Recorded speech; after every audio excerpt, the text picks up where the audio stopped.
Well, boys, looks like you started the fun without me. You're all sick. Every last one of you. We're going to need a bigger gun. What's the matter? You scared of things that go boom, boom?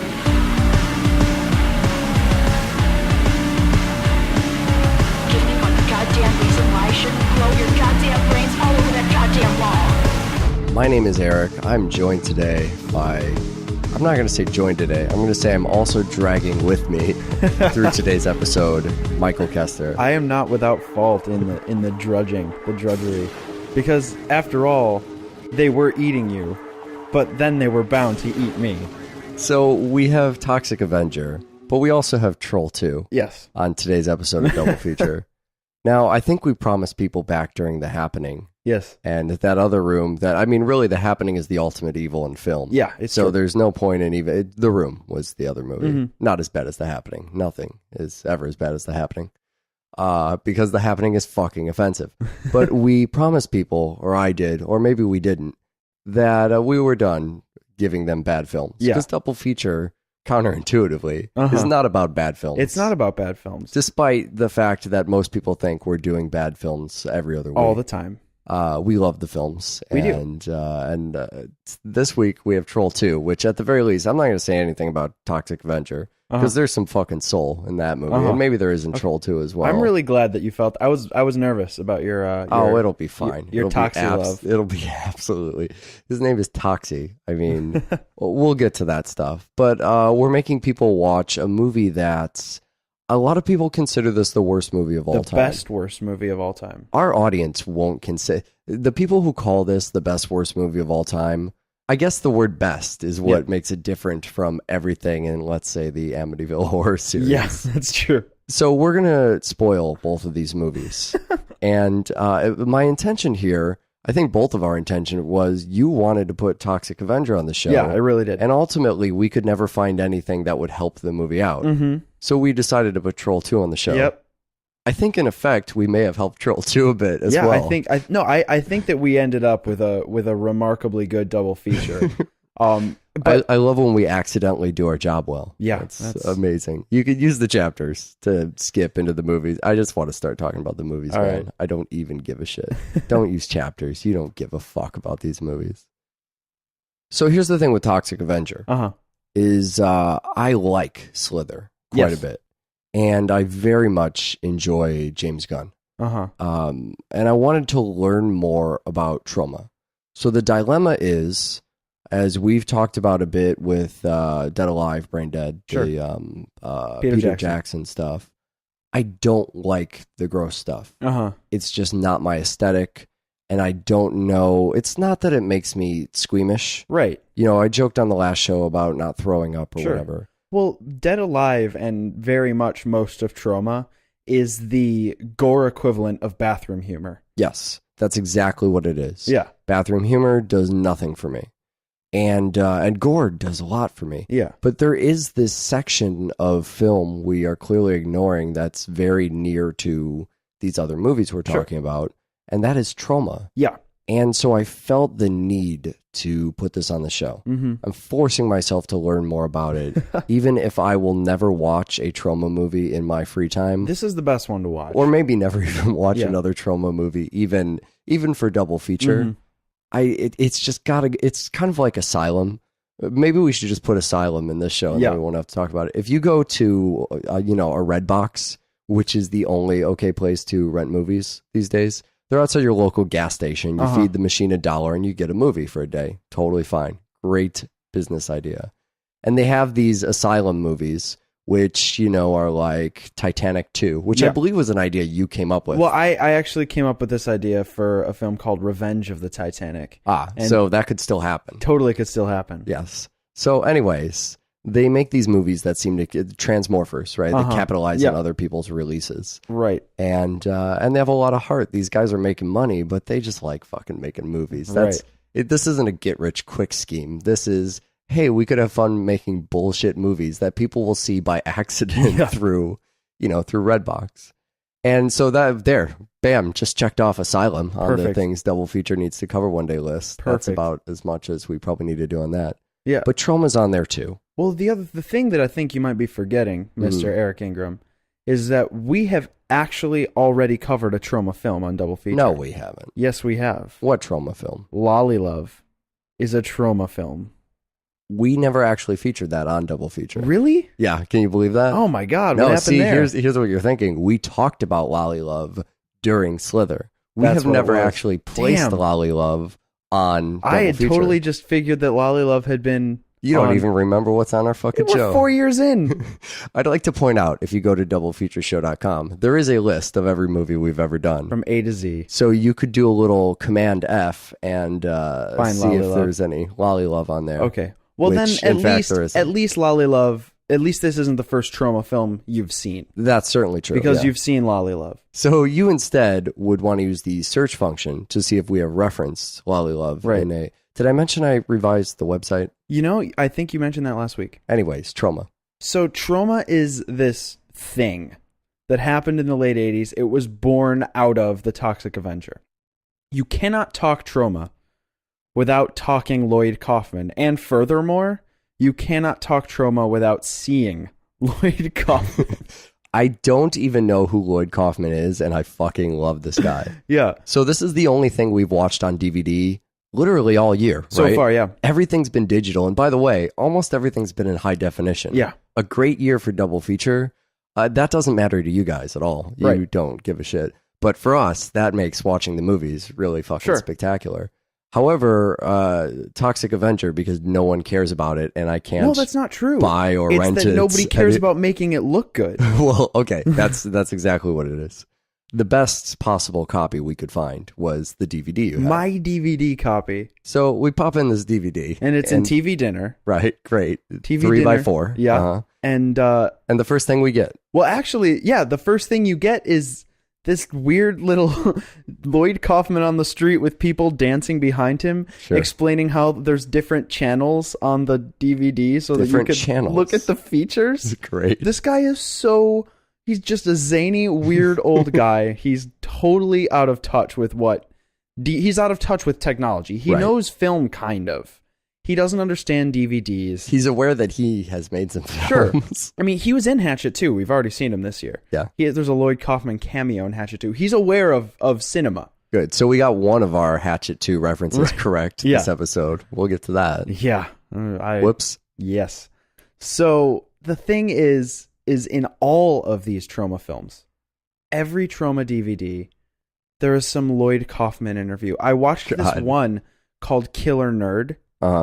Killer Nerd's a Troma film? Killer Nerd is a Troma film followed by Bride of Killer Nerd. Of course. Why wouldn't you? And the intro to that is Lloyd Kaufman interviewing like a secretary, I guess. And he ends up making her take her clothes off Great. and having her run in place. And then she ends up feeling like she's being objectified. And so he takes his clothes off. I love Lloyd Kaufman. If it hasn't been made clear already, Lloyd Kaufman is all about pushing the envelope and having ridiculously immature fun. The guy comes out on this DVD to introduce... First of all, he calls him Toxie. Toxie. I noticed you call him Toxie as well. It's an affectionate name. No one in the movie calls him Toxie. It's you and Lloyd. The fourth film is called Citizen Toxie. I'm not saying it's outside the canon, sir. I wouldn't dare challenge you of that. I'm simply stating that this is his fucking baby. It man. is. It He's really so is. proud, and it's adorable.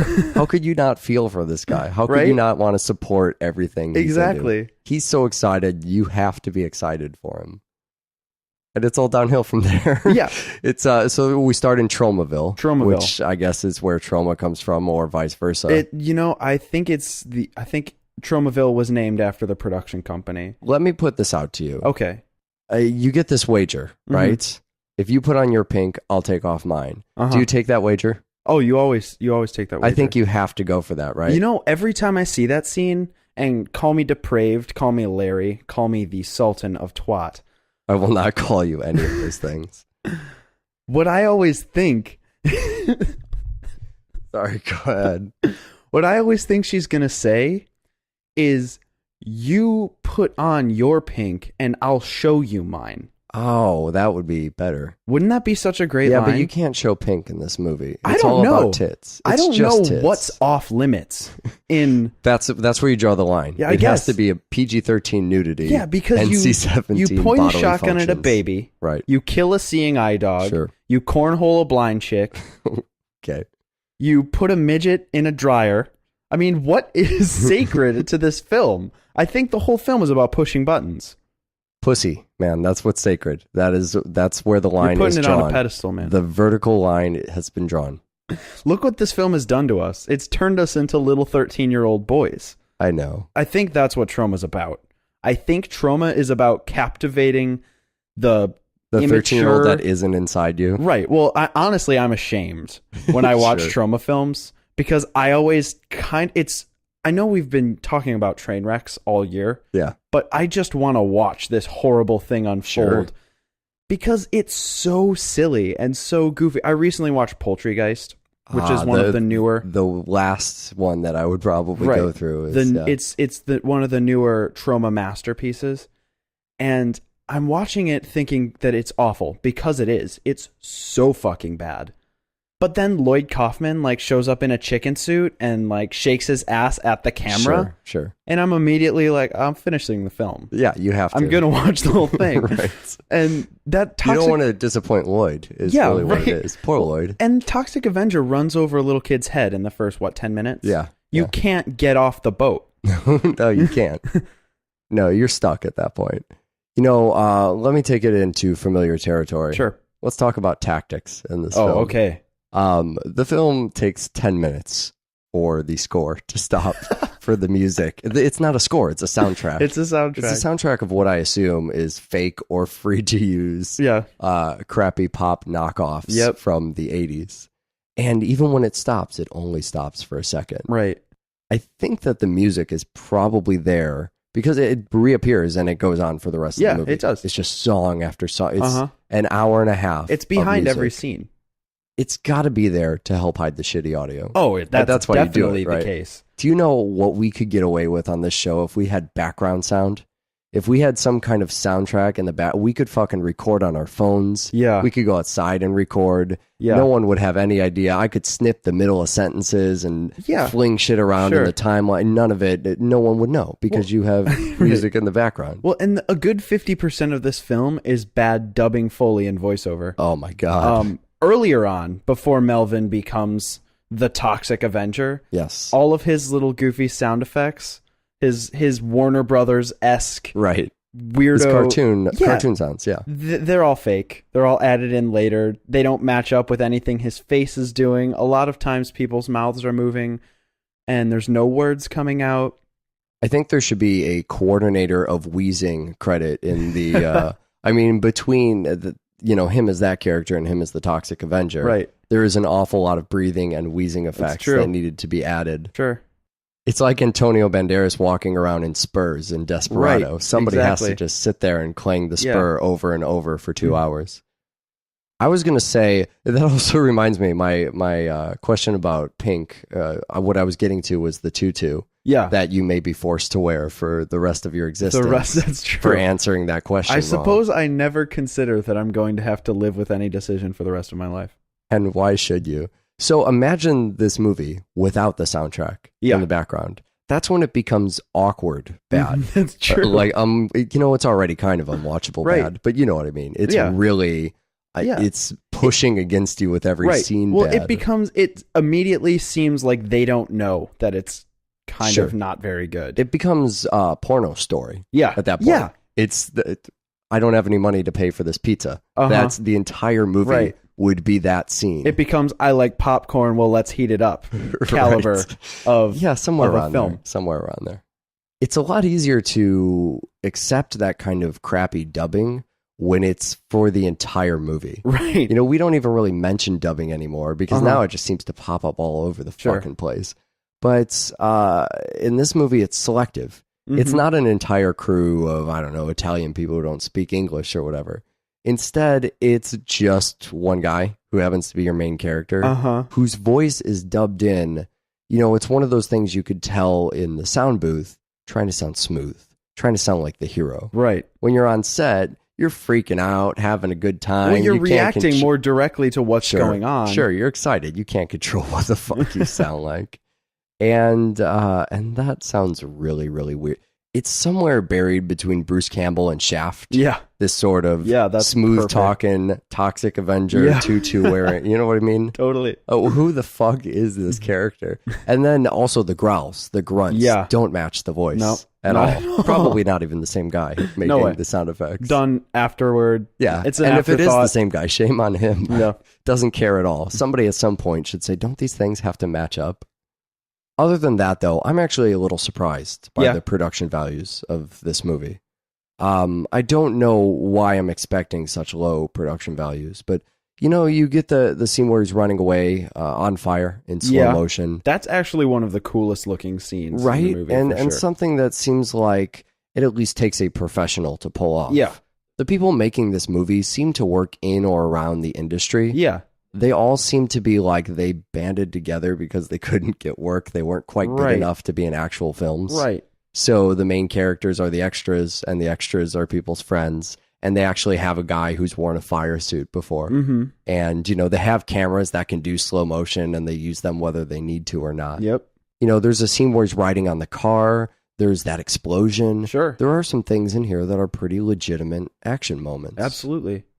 And then you also have the guy carrying around a mop cleaning up the streets. Yeah, so sometimes that happens. He's certainly cleaning up the streets. And it's weird because the slow motion and the cleaning up the streets are two things that you wouldn't naturally put in the slasher genre. No, right. But if you remove those and make Toxie a bad guy, all this is a slasher superhero. I think it's probably the fact he has a girlfriend. Yeah, that's true. That's what it is. It's that because he does all of the slasher stuff.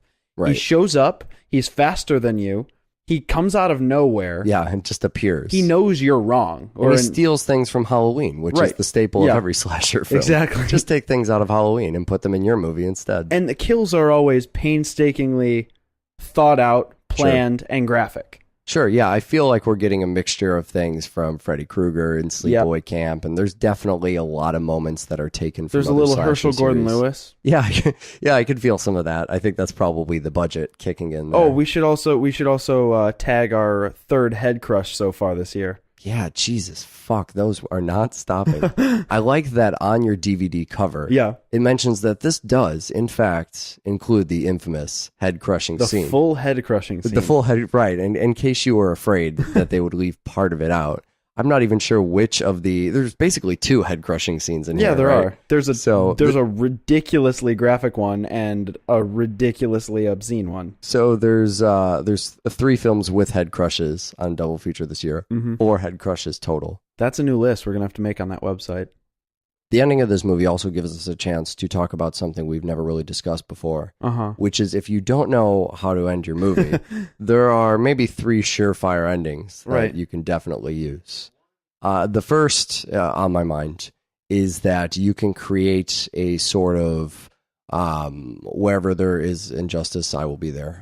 Grapes of Wrath montage. The end of the Spirit. The end of The Punisher as well.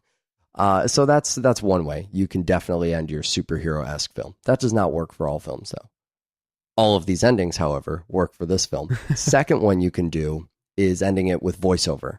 Now, voiceover naturally lends itself to the previous mentioned scene, but you can also have a voiceover summarizing what has happened in your movie. The Crow. Yeah, the lessons to be learned, the moral of the story, that sort of thing. The third ending that will always work time and time again. We just saw it on Happy Go Lucky. It's all over the fucking place. The crane shot. Yeah. All you have to do is slowly zoom out. It does not matter what your characters are doing. The tried and true Muppet movie ending. Yeah, you can't fail. You just go further. You slowly back out of the movie. That's really a failure of an ending. Yeah, well, it's kind of just like you're uncomfortable being there at that point, so you're just smiling and slowly moving toward the door. Right. And the crane goes up and further away, and up and further away, and then the movie's over. Right. And so this film, not wanting to be outdone ever, or perhaps not thinking it can feel like it has enough of an ending, it performs all 3 of these. Yes, it does. Kind of at once. But it doesn't stop there. No, it doesn't stop there. So Troma.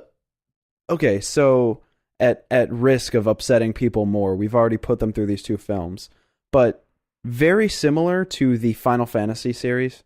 Interesting. Can't wait to see how this sentence is going to end.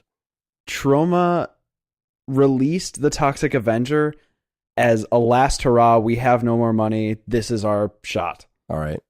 It did so well that they were then able to start producing tons and tons of other movies. Love it.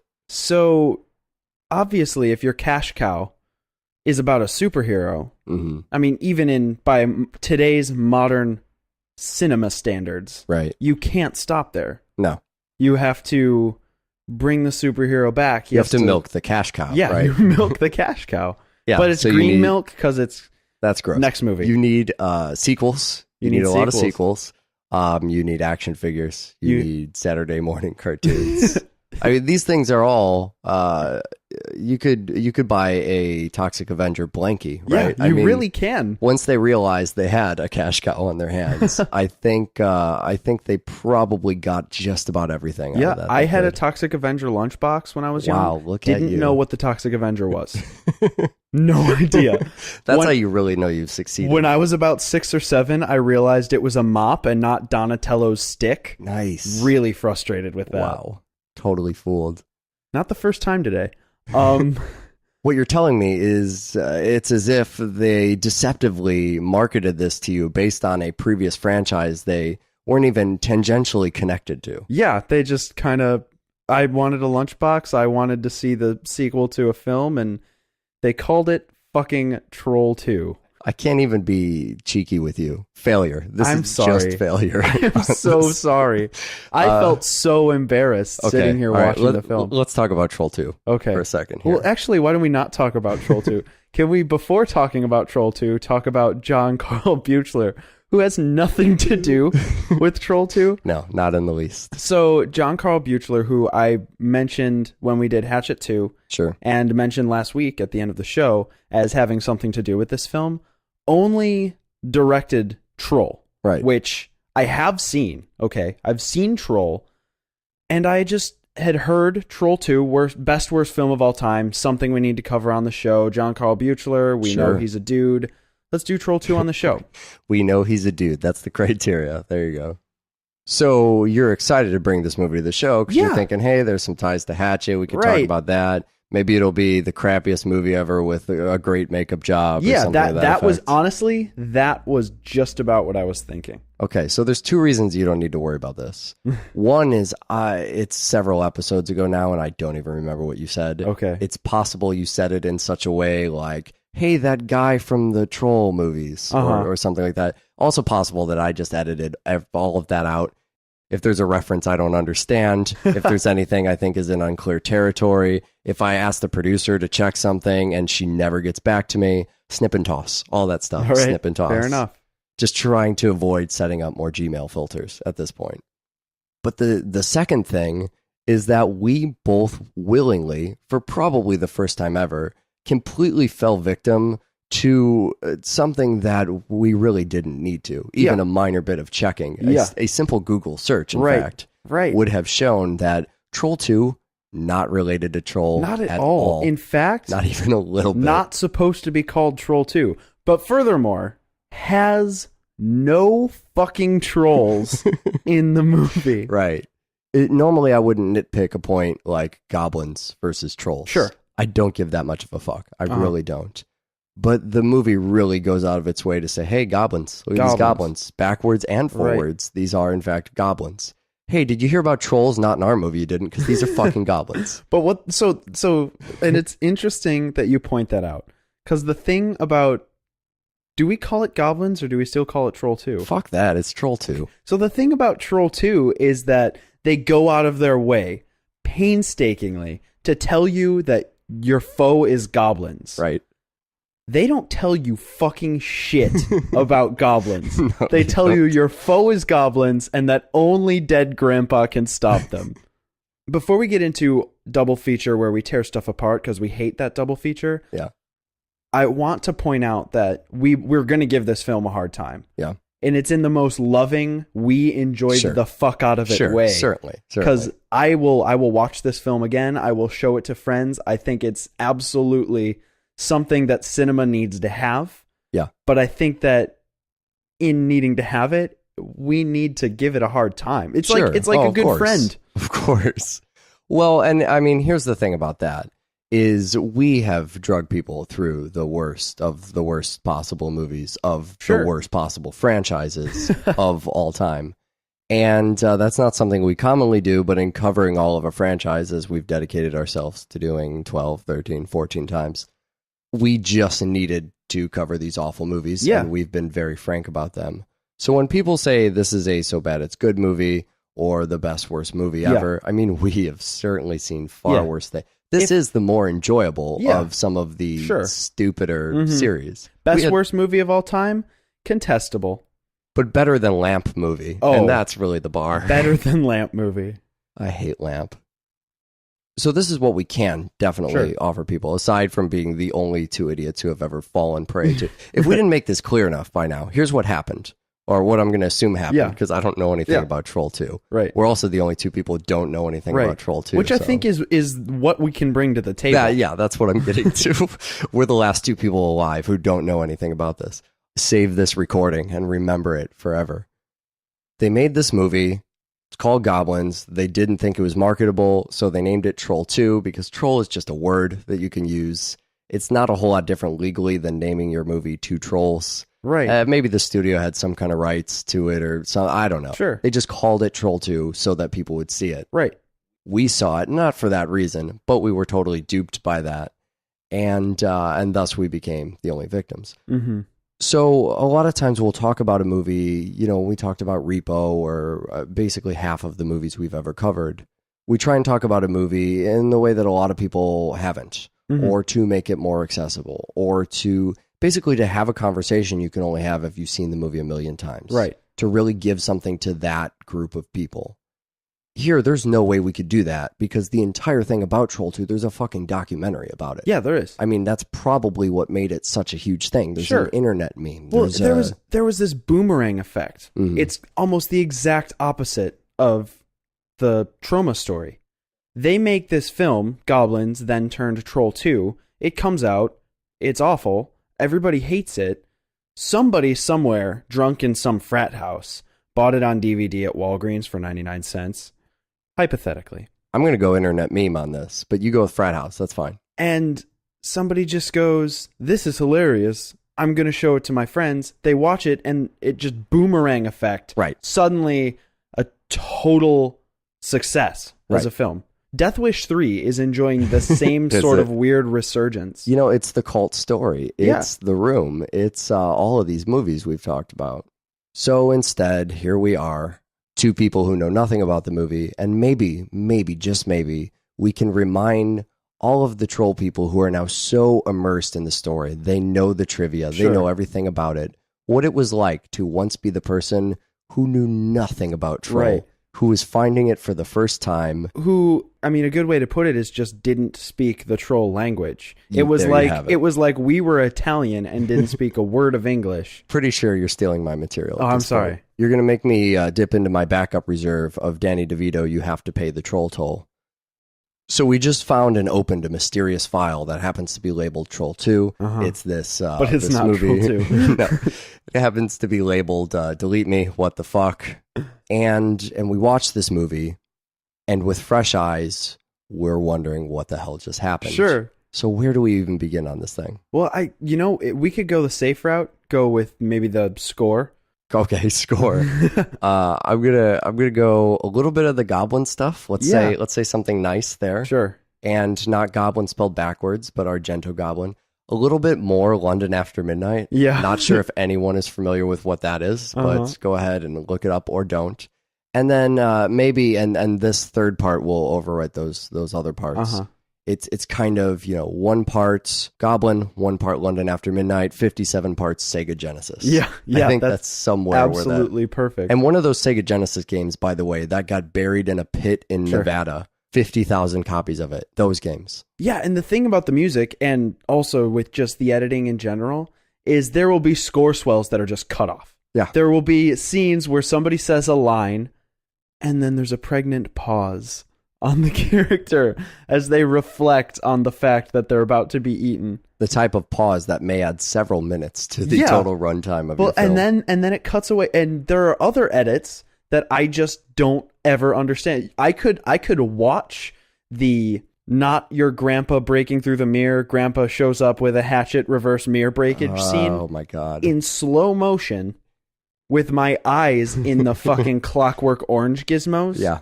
And never know what happened there. Always a mystery. Forever going to be a mystery. Kind of a little scary.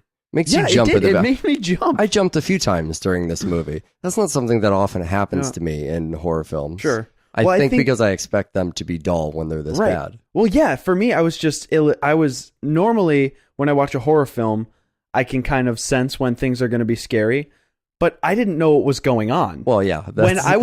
Sure. We each had these things that I'm sure everybody does when they watch Troll 2, where they make a snide remark. I couldn't help myself. Yeah. I really couldn't. I don't want to be like Mr. Riff Tracks here, but some of the stuff was just so obvious. Yeah. Things that were on my mind had to come out of my mouth. And I mean, so essentially it's when Grandpa's in the mirror. And I want to get to Grandpa as a whole. Right. But before that, Grandpa's in the mirror and they do that mirror trick, like the invisible Christmas tree mirror trick. Yeah. And Grandpa's talking to the Holly, the daughter. Yeah. And she freaks out. And I'm thinking, why did he show up in that room? And you just say, oh, wrong room. Yeah, right. And then the little boy runs into the room, gets a hold of his grandpa. Grandpa says, if you will. Oh, yeah, wrong room. I'm not familiar with this house yet. I didn't see the names written on the doors. I almost fell off the couch laughing. He literally just is not familiar with the house. Whoops, sorry, didn't mean to walk in on you here. I was looking for the little dude. And for me, it's when they go down to the store. And there's only gross milk. Sure. I blame the budget, not the plot. And I see the name of the town, and I lean over to you in a really dramatic fashion, and I say, "Oh my God, Eric, Nilbog is goblin backwards." And I actually disputed that. I was like, "Come on, that's a C on the end of there. It's not. They at least swapped a letter out or something." Not a second fucking later. The kid looks in the rear view mirror. He wanders over to the rear view mirror. Why would you? Whatever. Was calling him. Not disputing that. And in fact reveals that in a dramatic sense to his father, oh my God, Dad, Nilbog is goblin backwards. And that's his proof. That's his proof that they're goblins. That sure. And the shamrock birthmark or scar. I think it's a scar. Mole, scar, whatever the fuck it is. If anybody Makeup knows crust, I think is if anybody knows the connection between goblins and shamrocks, doublefeatureshow@gmail.com. So there is something that makes this movie especially fun. Yeah. We're not just trying to recover and be a little nice to it here. No. There is something about it that it's some of the more hilarious green frosting. It's what is it? Is it something in here that is just worse than everything else? What about it makes this movie so fun? I think it's the fact that it's all that bad. That sure, it's not that there's one character who's doing a bad job. Right. Or that... And all different kinds of bad from every direction. And I think it's a valiant effort. They made the film. It certainly tells a story. But the thing is that the ride that they put you on, it just ends up being more fun than they expected. Sure. You know what I mean? Right, yeah. The way they did it, there's thought in it. It's just that they didn't realize that it was as funny as it is. But I could imagine certain scenes. I was thinking about this because I shoot, stupid little videos for Glittermouse all the time. Mm-hmm. The scene where the one friend is dragging his friend in the planter pot. Sure, which I think is probably, I would say, the funniest thing. Yeah, well, I'm sitting there going, everybody behind the camera is laughing right now. Right. No one looks at this and is thinking this is suspenseful. Yeah, right. They're going, wow, this is so funny. We're gonna have to do some really good editing to make this as scary as it needs to be. Sure. And it just never came through as that. It's just you give up. It's funny naturally. Go for that instead. Exactly. If you had to pick out something, that's the worst, though. Uh-huh. I mean, obviously, these things are all bad in their own delightful little ways. But the fucking worst thing in the movie. The worst thing in the movie? How about Seance, That's a Great Idea? Oh my God. Well, that's right after the popcorn sex scene. Yeah. Which, I mean, popcorn sex scene, okay? She brings in this ear of corn, and they're going to eat it together to heat it up, and then he starts drowning in popcorn, which is obviously just being flung at the camera, or from beyond the camera at the actors. This is what I thought would be the pinnacle of absurdity in the film. Right. You can't possibly ask anyone to buy this. I know the actors aren't taking it seriously. Right. No one in their right mind would ever believe this bullshit. The physics don't line up. You can't heat up corn that way. It's not popping. One thing is not linked to another. Sure. This is a fucking simple parlor trick. How could you? Then they have a seance. And, no matter how ridiculous the previous scene, seance, that's an instant trump card for absurd. Well, and the thing about the seance is the way it's presented. What are we going to do to get Grandpa back? Have a seance? The little kid's eyes brighten with excitement as he shouts that his sister's a genius. And they bring back Grandpa for the last 4 minutes of his afterlife. I think it's possible that more people believe you could pop popcorn using a sweaty makeout session than you would do anything but waste all of your family members' time in an awful seance. Sounds like Tori, Grant, Jamie, Adam, Carrie, and Carrie have their work cut out for them. Would that put Adam and Jamie testing the popcorn myth? I would probably have Carrie on the popcorn myth. Awkward. So awkward. So the acting seems like it comes from people who've never done it a day in their life. But they really wish they could. If they're, they're more concerned with memorizing the dialogue than looking at each other. Yeah, they're looking at each other, how they recite it, if they're really screaming when they read off. Oh my God. And I have never in my fucking life seen more people stare directly in the camera.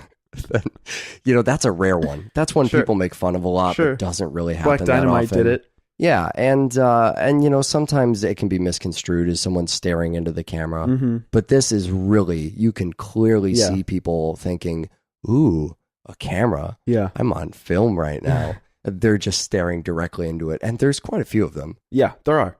A disappointingly high number of them, perhaps. Yeah, but I think the one thing that confuses me most about Troll 2 is that Grandpa is dead, okay?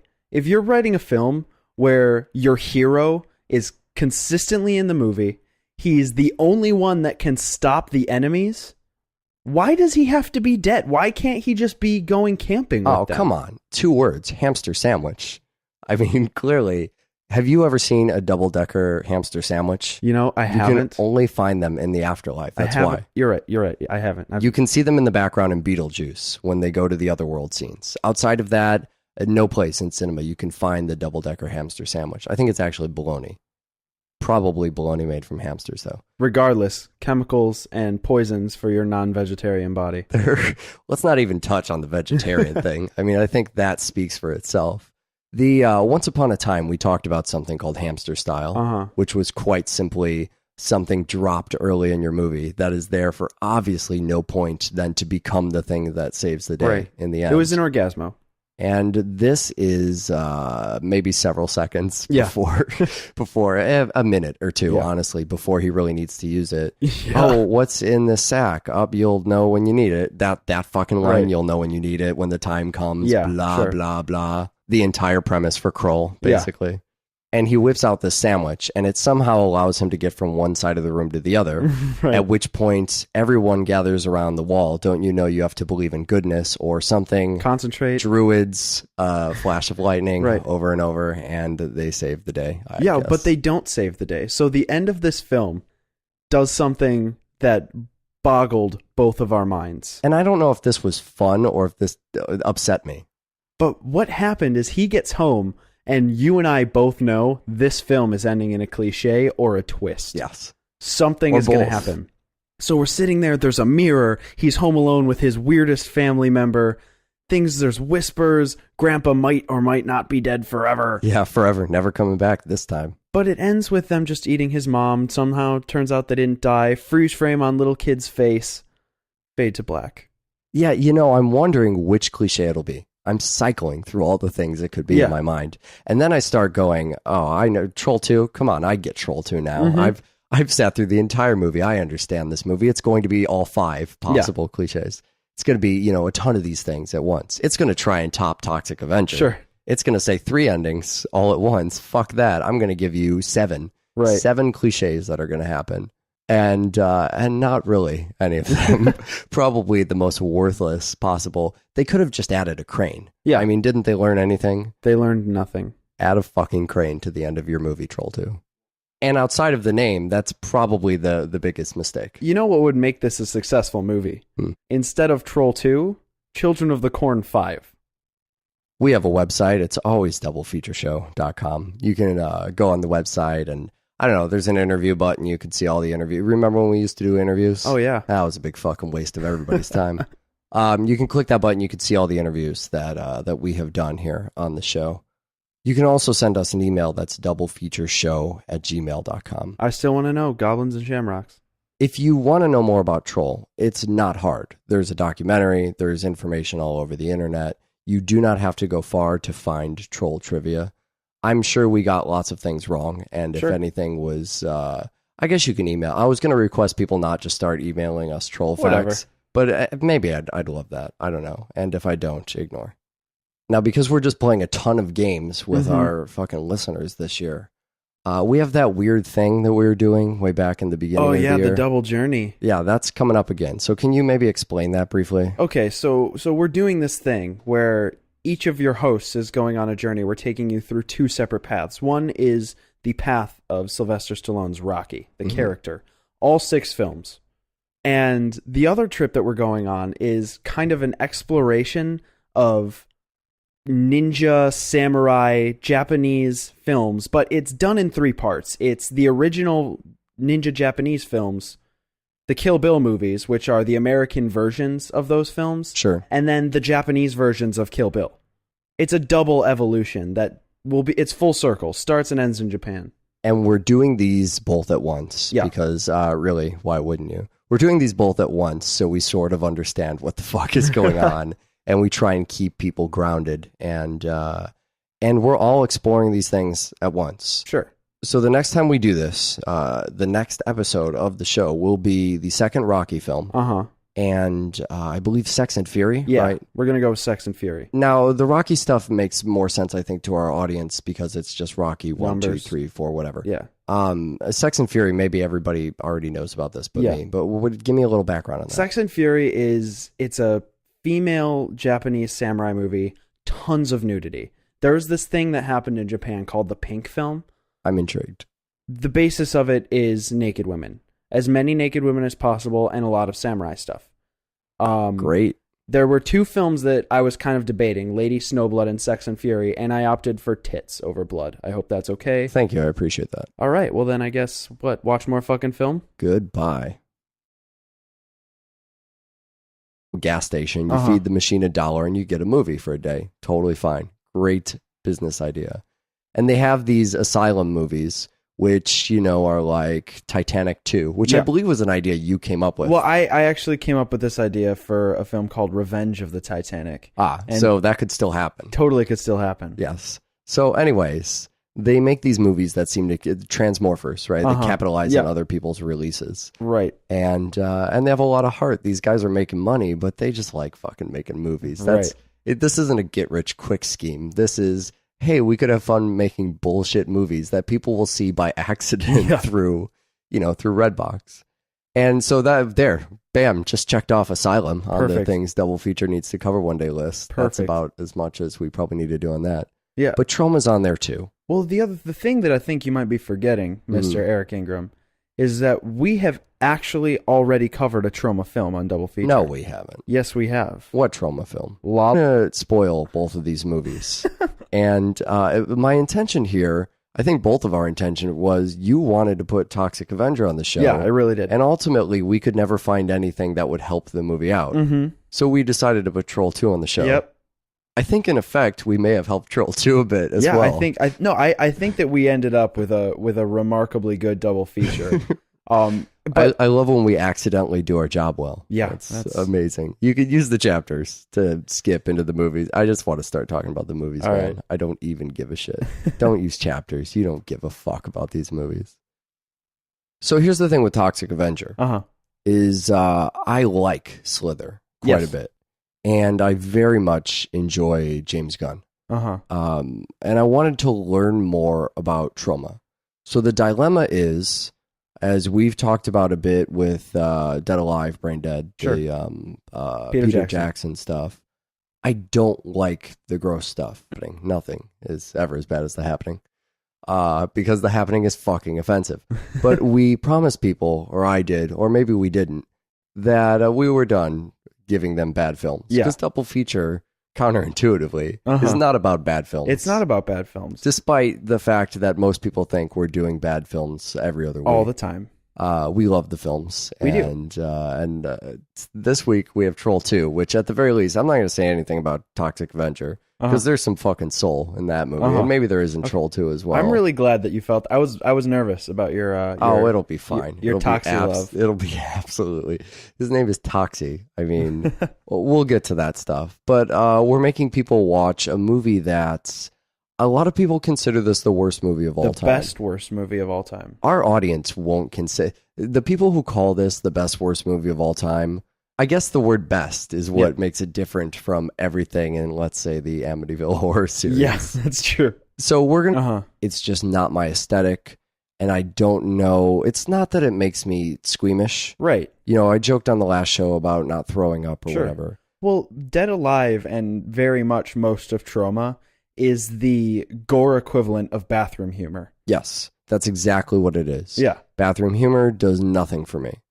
And gore does a lot for me. Yeah. But there is this section of film we are clearly ignoring that's very near to these other movies we're talking about, and that is Troma. Yeah. And so I felt the need to put this on the show. I'm forcing myself to learn more about it, even if I will never watch a Troma movie in my free time. This is the best one to watch. Or maybe never even watch another Troma movie, even for double feature. It's just it's kind of like Asylum. Maybe we should just put Asylum in this show and then we won't have to talk about it. If you go to, a Redbox, which is the only okay place to rent movies these days, they're outside your local... Well, boys, looks like you started the fun without me. You're all sick. Every last one of you. We're going to need a bigger gun. What's the matter? You scared of things that go boom, boom?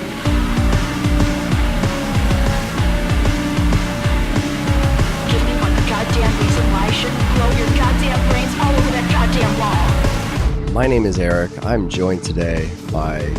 I'm not going to say joined today. I'm going to say I'm also dragging with me through today's episode, Michael Kester. I am not without fault in the drudgery. Because, after all, they were eating you, but then they were bound to eat me. So we have Toxic Avenger, but we also have Troll 2. Yes. On today's episode of Double Feature. Now, I think we promised people back during The Happening. Yes. And that other room really The Happening is the ultimate evil in film. Yeah. So there's no point in even... The Room was the other movie. Not as bad as The Happening.